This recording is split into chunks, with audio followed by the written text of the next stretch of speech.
ഇന്ന് ട്രെൻഡിങ്ങിൽ നിൽക്കുന്ന ഒരു ഡയറ്റാണ് ആൻറ്റി ഇൻഫ്ലമേറ്ററി ഡയറ്റ് എന്ന് പറയുന്നത്. പ്രത്യേകിച്ചും മാധവൻ, വിദ്യാബാലൻ തുടങ്ങിയവരുടെ വീഡിയോസ് ഇന്ന് വളരെ ട്രെൻഡിങ് ആയി പോയിക്കൊണ്ടിരിക്കുകയാണ്. അതിൽ നമുക്ക് അറിയേണ്ടത് എങ്ങനെയാണ് ഒരു ആൻറ്റി ഇൻഫ്ലമേറ്ററി ഡയറ്റ് എടുക്കേണ്ടത്, എന്തിനു വേണ്ടിയാണ് ആൻറ്റി ഇൻഫ്ലമേറ്ററി ഡയറ്റ് എടുക്കേണ്ടത്, അതിനെക്കുറിച്ചാണ് നമ്മളിന്ന് നോക്കാൻ പോകുന്നത്. ഞാൻ doctor Sujith, naturopathy physician, Prana hospital, കൊല്ലം.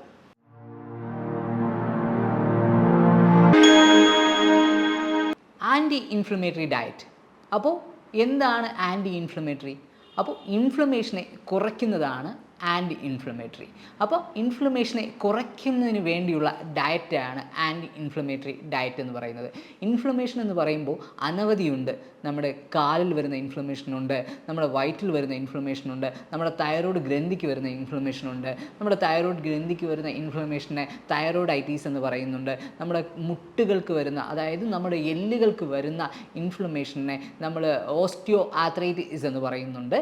നമ്മുടെ ചെറിയ ജോയിൻസിൽ വരുന്നതിനെ റുമറ്റോയിഡ് ആർത്രൈറ്റീസ് എന്ന് പറയുന്നുണ്ട്. നമ്മുടെ സൈനസിലെല്ലാം വരുന്ന ഇൻഫ്ലമേഷനെ നമ്മൾ സൈനസൈറ്റീസ് എന്ന് പറയുന്നുള്ളൂ. നമ്മൾ ത്രോട്ടിൽ വരുന്ന ഇൻഫെക്ഷനെ നമ്മൾ ഇൻഫ്ലമേഷനെ എന്ത് പറയുന്നു എന്ന് പറഞ്ഞാൽ ടോൺസിലൈറ്റീസ് എന്ന് പറയും. അങ്ങനെ ഇൻഫ്ലമേഷൻ അനവധിയാണ്. നമ്മൾ നോക്കേണ്ടത് എന്തിനു വേണ്ടിയാണ്, ഏത് ഇൻഫ്ലമേഷന് വേണ്ടിയാണ് നമ്മൾ ഡയറ്റ് എടുക്കേണ്ടത്, നമുക്ക് എവിടെയാണ് ആ ഇൻഫ്ലമേഷനെ കുറയ്ക്കേണ്ടത്, കൃത്യമായിട്ടുള്ള റൂട്ട് കോസ് എന്താണ് എന്ന് തിരിച്ചറിഞ്ഞാണ് നമ്മൾ ഒരു ആൻറ്റി ഇൻഫ്ലമേറ്ററി ഡയറ്റ് പ്ലാൻ നമ്മൾ ചെയ്യേണ്ടത്. നമ്മൾ ഒരു ആൻറ്റി ഇൻഫ്ലമേറ്ററി ഡയറ്റ് എടുക്കാൻ തുടങ്ങുമ്പോൾ തന്നെ നമുക്ക് എന്ത് പറ്റും, നമ്മുടേതായ രോഗങ്ങളും താരതമ്യേന കുറയാൻ സാധിക്കും. അതുപോലെ തന്നെ നമ്മുടെ സ്കിൻ ഗ്ലോ ആകാൻ തുടങ്ങും. നമ്മുടെ ജോയിൻറ്റ്സ് എല്ലാം ബലം കൂടുന്നതായിട്ട് നമുക്ക് കണ്ടു തുടങ്ങും. നമുക്കൊരു ഉന്മേഷം വരുന്നതായിട്ട് തോന്നും. കാര്യം എന്ന് വെച്ച് കഴിഞ്ഞാൽ നമ്മുടെ ഇൻഫ്ലമേഷൻ അവിടെ കുറയുകയാണ്, അവിടെ നീർക്കെട്ടുകൾ അവിടെ കുറയുകയാണ്. ഈ നീർക്കെട്ടുകൾ കുറയുമ്പോൾ തന്നെ നമ്മുടെ ആരോഗ്യാവസ്ഥ മെച്ചപ്പെട്ടു തുടങ്ങുകയാണ്. പലരും എന്ത് ചിന്തിക്കുന്നതെന്ന് വെച്ച് കഴിഞ്ഞാൽ സൗന്ദര്യം കൂടാൻ വേണ്ടിയാണ് ആൻറ്റി ഇൻഫ്ലമേറ്ററി ഡയറ്റ് എടുക്കേണ്ടത്, അല്ലെങ്കിൽ എൻ്റെ വണ്ണം കുറയാൻ വേണ്ടിയാണ് ആൻറ്റി ഇൻഫ്ലമേറ്ററി ഡയറ്റ് എടുക്കേണ്ടത്. ഇതിനൊന്നും അല്ല. നമ്മുടെ നീർക്കെട്ട്, അതായത് റൂട്ട് കോസിനെ ചികിത്സിക്കാൻ വേണ്ടിയാണ് നമ്മൾ ഈ ആൻറ്റി ഇൻഫ്ലമേറ്ററി ഡയറ്റ് എന്ന് പറയുന്നത്. ഇപ്പോൾ നിങ്ങൾക്ക് തൈറോയ്ഡാണ് അല്ലെങ്കിൽ തൈറോയ്ഡൈറ്റീസ് ആണെന്നുണ്ടെങ്കിൽ, അപ്പോൾ ആ തൈറോയ്ഡൈറ്റീസിനെ, ആ ഇൻഫ്ലമേഷനെ എങ്ങനെ കുറയ്ക്കാമെന്നുള്ള ഡയറ്റാണ് നിങ്ങൾ എടുക്കേണ്ടത്. അല്ലാതെ അത് മൂലം വന്ന ഒരു സിംറ്റമായ അല്ലെങ്കിൽ അതിന് മൂലം വരുന്ന ഒരു വണ്ണം അതിനെ കുറയ്ക്കാൻ വേണ്ടി ആകരുത്, അതിനെ മാത്രം കോൺസെൻട്രേറ്റ് ചെയ്ത് ആകരുത് നിങ്ങളുടെ ആൻറ്റി ഇൻഫ്ലമേറ്ററി ഡയറ്റ്. നിങ്ങളുടെ റൂട്ട് കോസിനെ എങ്ങനെ ട്രീറ്റ് ചെയ്യണം, അല്ലെങ്കിൽ ആ റൂട്ട് കോസിന് എതിരായിട്ടുള്ള ഒരു ആൻറ്റി ഇൻഫ്ലമേറ്ററി ഡയറ്റ് ആയിരിക്കണം നിങ്ങൾ പ്ലാൻ ചെയ്യേണ്ടത്. നമുക്ക് ആൻറ്റി ഇൻഫ്ലമേറ്ററി ഡയറ്റിൻ്റെ ആ പ്ലാനിനെ കുറിച്ച് പറയുന്നതിന് മുന്നേ നമ്മൾ ഒന്ന് നോക്കാം, നമുക്ക് എന്തെല്ലാം ഈ ഡയറ്റ് എടുക്കുമ്പോൾ നമുക്ക് അവോയ്ഡ് ചെയ്തിരിക്കണമെന്ന്. നമ്മൾ മെയിനായിട്ട് ഈ ഡയറ്റ് എടുക്കുമ്പോൾ അവോയ്ഡ് ചെയ്യേണ്ട കുറച്ച് കാര്യങ്ങളുണ്ട്. അതിലൊന്നാണ് ഷുഗർ. നമ്മൾ ഷുഗർ കണ്ടൻ്റ് ആയിട്ടുള്ള ഒരു ഫുഡും ഈ ആൻറ്റി ഇൻഫ്ലമേറ്ററി ഡയറ്റ് എടുത്തുകൊണ്ടിരിക്കുമ്പോൾ എടുക്കാൻ പാടില്ല. അതായത് ഷുഗർ ഡയറക്റ്റ് ആയിട്ടോ ഇൻഡയറക്റ്റ് ആയിട്ടോ നമ്മൾ ഷുഗർ എടുക്കാനേ പാടില്ല.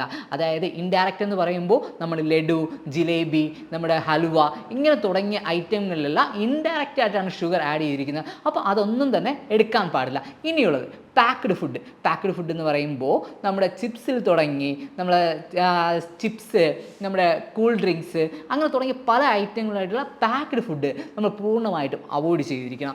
അതുപോലെ മൂന്നാമതെന്ന് പറയുന്നത് ജങ്ക് ഫുഡ്, അതായത് പ്രോസസ്ഡ്, വളരെയധികം പ്രോസസ്സ് ചെയ്ത ഫുഡുകൾ, വളരെയധികം ഫ്രൈ ചെയ്ത ഫുഡുകൾ, ഇങ്ങനെയുള്ള ഫുഡുകളെല്ലാം തന്നെ മാറ്റിയിരിക്കണം. അതുപോലെ തന്നെ സ്പൈസി ഫുഡ്സ് അതായത് നമ്മൾ എന്തു പറയുക, നമ്മൾ ഈവനിങ്ങെല്ലാം ആയിക്കഴിഞ്ഞാൽ നമ്മൾ നേരെ പോകുന്നത് ഫാസ്റ്റ് ഫുഡിലാണ്. ഈ ഫാസ്റ്റ് ഫുഡിൽ പോകുമ്പോൾ എന്താണെന്ന് പറഞ്ഞു കഴിഞ്ഞാൽ അനവധി സ്പൈസസ് ആണ് അവർ ചേർക്കുന്നത്. അത് ഒരു ചെറിയ എമൗണ്ടിലല്ല, അത് നമ്മുടെ ശരീരത്തിൽ ഉൾക്കൊള്ളാൻ കഴിയുന്നതിനേക്കാളും വളരെ ഇരട്ടിയായ ഒരു എമൗണ്ടിലാണ് അവർ ഈ സ്പൈസസ് എല്ലാം ചേർത്ത് പ്രിപ്പറേഷൻ ചെയ്യുന്നത്. അപ്പോൾ എന്താകും, നമ്മൾ ഇൻഫ്ലമേഷൻ അത് കുറയ്ക്കുന്നതല്ല, അത് കൂട്ടിക്കൊണ്ടേയിരിക്കും. സോ അങ്ങനെയുള്ള ഫുഡിനെയൊക്കെ അവോയ്ഡ് ചെയ്യണം. അതുപോലെ തന്നെ നമ്മൾ ആൽക്കഹോൾ, സ്മോക്കിംഗ് ഇങ്ങനെയുള്ള ബാഡ് ഹാബിറ്റ്സ് ആയിട്ടുള്ള എല്ലാത്തിനും തന്നെ നമ്മൾ സ്റ്റോപ്പ് ചെയ്യണം. ഇനി വേറെ ഒന്നാണ്, നമ്മുടെ വീട്ടിൽ തന്നെ നമ്മൾ യൂസ് ചെയ്യുന്ന എണ്ണകൾ. നമ്മുടെ വീട്ടിൽ എപ്പോൾ നോക്കിയാലും നമ്മൾ ഫ്രൈസ് ആയിട്ട് ചെയ്യാൻ വേണ്ടി നമ്മൾ യൂസ് ചെയ്യുന്ന ഒരു സാധനമാണ് സൺഫ്ലവർ ഓയിൽ. ഈ സൺഫ്ലവർ ഓയിൽ ഒന്നും തന്നെ യൂസ് ചെയ്യാൻ പാടില്ല. അതുപോലെ പാം ഓയിൽ, ഈ ഓയിലിനെല്ലാം പകരം നമ്മൾ എന്ത് ചെയ്യണം, നമുക്ക് വേണമെങ്കിൽ വെർജിൻ കോക്കനട്ട് ഓയിൽ കുറച്ച് യൂസ് ചെയ്യാം. അതുപോലെ തന്നെ നമുക്ക് എള്ളെണ്ണ കുറച്ച് യൂസ് ചെയ്യാം. അതുപോലെ തന്നെ നമുക്ക് ബട്ടർ, നെയ്യ്, ഈ ബട്ടറിലും നെയ്യിലും എല്ലാം എന്ന് പറഞ്ഞാൽ നല്ല ഫാറ്റാണ് അടങ്ങിയിട്ടുള്ളത്. നല്ല ഫാറ്റ് നമുക്ക് ആവശ്യമാണ്. അതുകൊണ്ട് നമുക്ക് ആ ഫാറ്റ്സിനെ യൂട്ടിലൈസ് ചെയ്യാൻ വേണ്ടി. പക്ഷേ നമ്മൾ എടുക്കുന്ന ഈ സൺഫ്ലവർ ഓയിലിലോ ഡാൽഡയിലും എല്ലാം നമുക്ക് നല്ല ഫാറ്റ്സ് കിട്ടാറില്ല. നമുക്ക് അതെല്ലാം തന്നെ ആരോഗ്യത്തിന് അല്ലെങ്കിൽ ഇൻഫ്ലമേഷനെ അധികം കൂട്ടുന്നതല്ലാതെ കുറയ്ക്കത്തില്ല. ഇനി നമുക്ക് നോക്കാം എന്തെല്ലാം ഡയറ്റ്, അതായത് നമുക്ക് എന്തെല്ലാം ആഹാര പദാർത്ഥങ്ങൾ ഈ ആൻറ്റി ഇൻഫ്ലമേറ്ററി ഡയറ്റിൽ ഇൻക്ലൂഡ് ചെയ്യാമെന്നുള്ളത്. അതിലൊന്നാണ് നമ്മളെപ്പോഴും പറയുന്നതായ ആൻറ്റി ഇൻഫ്ലമേറ്ററി ആയിട്ടുള്ള മഞ്ഞൾ. ഈ മഞ്ഞളിൻ്റെ വെള്ളം നമുക്ക് കുടിക്കാവുന്നതാണ് ചെറിയ തോതിൽ.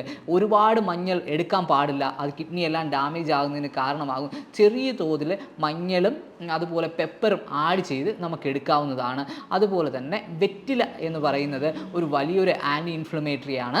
വെറ്റില എന്ന് പറയുമ്പോൾ നമ്മൾ ഒരു 2 വെറ്റില എടുക്കുക, അത് നമ്മൾ ഒരു കുറച്ച് മോറിൽ അത് നല്ലവണ്ണം ബ്ലെൻഡ് ചെയ്ത് അടിച്ച് കലക്കി കുടിക്കാവുന്നതാണ്. ഇതൊരു നല്ലൊരു ആൻറ്റി ഇൻഫ്ലമേറ്ററി ആയിട്ട് നമ്മുടെ ശരീരത്തിൽ വർക്കൗട്ട് ചെയ്യും. അതുപോലെ തന്നെ നമ്മുടെ നാട്ടിലൊക്കെ കണ്ടുവരുന്ന നെയ്ക്കുമ്പളം, അതായത് വലിയ കുമ്പളങ്ങയല്ല, ചെറിയ നെയ്ക്കുമ്പളങ്ങ എന്ന് പറയും, അത് നമുക്ക് ജ്യൂസ് അടിച്ച് കുടിക്കാവുന്നതാണ്. അതും നമ്മുടെ ശരീരത്തിൽ ഒരു ആൻറ്റി ഇൻഫ്ലമേറ്ററി ഡയറ്റിൽ ഉൾപ്പെടുത്താവുന്ന നല്ലൊരു ഭക്ഷണഘടകമാണ്. അതുപോലെ തന്നെ നമ്മുടെ ഗട്ട് നമ്മുടെ ഇതിന് വളരെയധികം പ്രധാനപ്പെട്ട ഒരു ഘടകമാണ്. നമ്മുടെ ഗട്ട് ഹെൽത്ത് നമ്മൾ ക്ലീനായിട്ട് വെച്ചിരുന്നാൽ മാത്രമേ ഈ ഡയറ്റ് എല്ലാം എടുത്താലും കാരണമുള്ളൂ. ഗട്ട് നമ്മൾ ക്ലിയർ ഇല്ല, നമ്മൾ ഈ ഡയറ്റ് എല്ലാം എടുക്കുന്നുമുണ്ട്, എന്നാലും ഇതിന് നമുക്ക് കിട്ടുന്ന റിസൾട്ട് വളരെയധികം മോശമായിരിക്കും. അതുകൊണ്ട് നമ്മുടെ ഗട്ട് ഹെൽത്തിനെ ക്ലിയർ ആയിട്ട് വെക്കണം. അപ്പോൾ ഗട്ട് ഹെൽത്തിന് എന്ത് ചെയ്യണം, നമുക്ക് നല്ല ബാക്ടീരിയാസും ഉണ്ട്, ചീത്ത ബാക്ടീരിയാസ് ഉണ്ട്. അപ്പോൾ നല്ല ബാക്ടീരിയാസിന് ആവശ്യമായിട്ടുള്ള പ്രീബയോട്ടിക്, പ്രോബയോട്ടിക് ആയിട്ടുള്ള കാര്യങ്ങൾ നമ്മൾ ആഹാര പദാർത്ഥങ്ങൾ ചേർക്കണം. അതായത് നല്ല യോക്കട്ട്, വെളുത്തുള്ളി, ഇഞ്ചി തുടങ്ങിയ വസ്തുക്കളെല്ലാം, അതുപോലെ സവാള, ഉലുവ ഇങ്ങനെ തുടങ്ങിയ കാര്യങ്ങളെല്ലാം നമ്മൾ ആഹാര പദാർത്ഥത്തിൽ ചേർക്കണം. അതുപോലെ തന്നെ നല്ല വെജിറ്റബിൾസ്, അതായത് നമ്മുടെ വഴുവഴുപ്പുള്ള വെണ്ടയ്ക്ക, വാഴയുടെ തണ്ട് ഇങ്ങനെയുള്ള വസ്തുക്കളെല്ലാം നമ്മൾ ആഹാര പദാർത്ഥത്തിൽ അധികമായി ചേർക്കാൻ വേണ്ടി നോക്കണം. ആയുർവേദത്തിൽ പറയുന്നത് പോലെ അയമോദകത്തിൻ്റെ വെള്ളം കുടിക്കുന്നത് നല്ലതാണ്. ഇതെല്ലാം നമ്മൾ ചെയ്യുമ്പോഴും നമ്മൾ എന്ത് ആലോചിക്കണമെന്ന് പറഞ്ഞാൽ, നമ്മളൊരു ഡോക്ടറെ കൺസൾട്ട് ചെയ്യുക. ആ ഡോക്ടറെ കൺസൾട്ട് ചെയ്തിട്ട് നമ്മൾ എവിടെയാണ് നമുക്ക് ഇൻഫ്ലമേഷൻ ഇരിക്കുന്നത്, അത് എന്തുകൊണ്ടാണ് നമുക്ക് ഇൻഫ്ലമേഷൻ വന്നത്, അതിൻ്റെ റൂട്ട് കോസ് നമ്മൾ കണ്ടുപിടിക്കാൻ നോക്കുക. അപ്പോൾ മാത്രമേ അതിൽ ക്ലിയർ ആയിട്ടുള്ള ഒരു ഡയറ്റ് പ്ലാൻ നമുക്ക് ചെയ്യാൻ പറ്റത്തുള്ളൂ. അല്ലാതെ നമ്മളായിട്ട് സ്വയം ഡയറ്റ് പ്ലാൻ ചിട്ടപ്പെടുത്തരുത്. നമ്മൾ സ്വന്തമായിട്ട് ഗൂഗിളിൻ്റെ സഹായത്താലെയോ മറ്റ് എന്തെങ്കിലും കൊണ്ട് ഒരു ഡയറ്റ് പ്ലാൻ ചെയ്യുമ്പോൾ ഉണ്ടാകുന്ന പ്രശ്നം എന്ന് പറഞ്ഞാൽ, നിങ്ങൾക്കറിയാൻ പറ്റത്തില്ല നിങ്ങൾക്ക് എവിടെയാണ് ഇൻഫ്ലമേഷൻ ഇരിക്കുന്നത്, അതിൻ്റെ റൂട്ട് കോസ് എന്താണ്, ഈ ഡയറ്റ് എടുത്തു കഴിഞ്ഞാൽ ബാക്കിയുള്ള ഓർഗൻസിന് എന്തെങ്കിലും ഡാമേജ് വരുമോ എന്നുള്ള കാര്യങ്ങൾ എപ്പോഴും നമ്മൾ ഓർത്തിരിക്കണം. കാര്യം ഒരു ഓർഗന് വേണ്ടി ചെയ്യുന്നത്, അല്ലെങ്കിൽ ഒരു ഓർഗന് വേണ്ടി നമ്മൾ ചെയ്യുന്ന മറ്റൊരു ഓർഗനെ അത് അഫക്റ്റ് ചെയ്യാനുള്ള സാധ്യതകൾ കൂടുതലാണ്. അതുകൊണ്ട് ഒരു വ്യക്തമായിട്ടുള്ള നല്ലൊരു ന്യൂട്രീഷനെയോ അല്ലെങ്കിൽ നല്ലൊരു ഫിസിഷ്യൻ്റെയോ ഒരു സഹായത്തോടു കൂടി മാത്രമേ ഒരു ഡയറ്റ് പ്ലാൻ ചെയ്യാവൂ. കാര്യം ഇന്ന് പലരും യൂട്യൂബും സോഷ്യൽ മീഡിയയിൽ കാണുന്ന റീൽസ് എല്ലാം കണ്ടിട്ട് ഡയറ്റ് പ്ലാൻ ചെയ്യും. അവർ ചെയ്ത് കഴിഞ്ഞിട്ട് എന്തെങ്കിലും ഒരു കോംപ്ലിക്കേഷൻസ് വന്നു കഴിഞ്ഞാൽ ഉടനെ അത് കോംപ്ലിക്കേഷൻസ് നമുക്ക് തിരിച്ച് റിക്കവറായി വരാൻ വേണ്ടി വളരെയധികം സമയം എടുക്കുന്നതാണ്. അതുകൊണ്ട് തന്നെ നമ്മൾ നല്ലൊരു കൺസൾട്ടേഷൻ ഒരു ഡോക്ടറുമായിട്ട് കൺസൾട്ട് ചെയ്തതിന് ശേഷം മാത്രമേ ഇങ്ങനെയുള്ള റെമഡീസിലോട്ടോ അല്ലെങ്കിൽ ഡയറ്റ് പ്ലാൻസിലോട്ടോ പോകാൻ പാടുള്ളൂ. കൂടുതലായി ആൻറ്റി ഇൻഫ്ലമേറ്ററി ഡയറ്റിനെ കുറിച്ച് അറിയാനുണ്ടെങ്കിൽ നിങ്ങൾക്ക് താഴെ കാണുന്ന നമ്പറുമായിട്ട് കോൺടാക്റ്റ് ചെയ്യാവുന്നതാണ്. അടുത്തൊരു നല്ലൊരു വീഡിയോയുമായി കാണുന്നവരെ നന്ദി, നമസ്കാരം.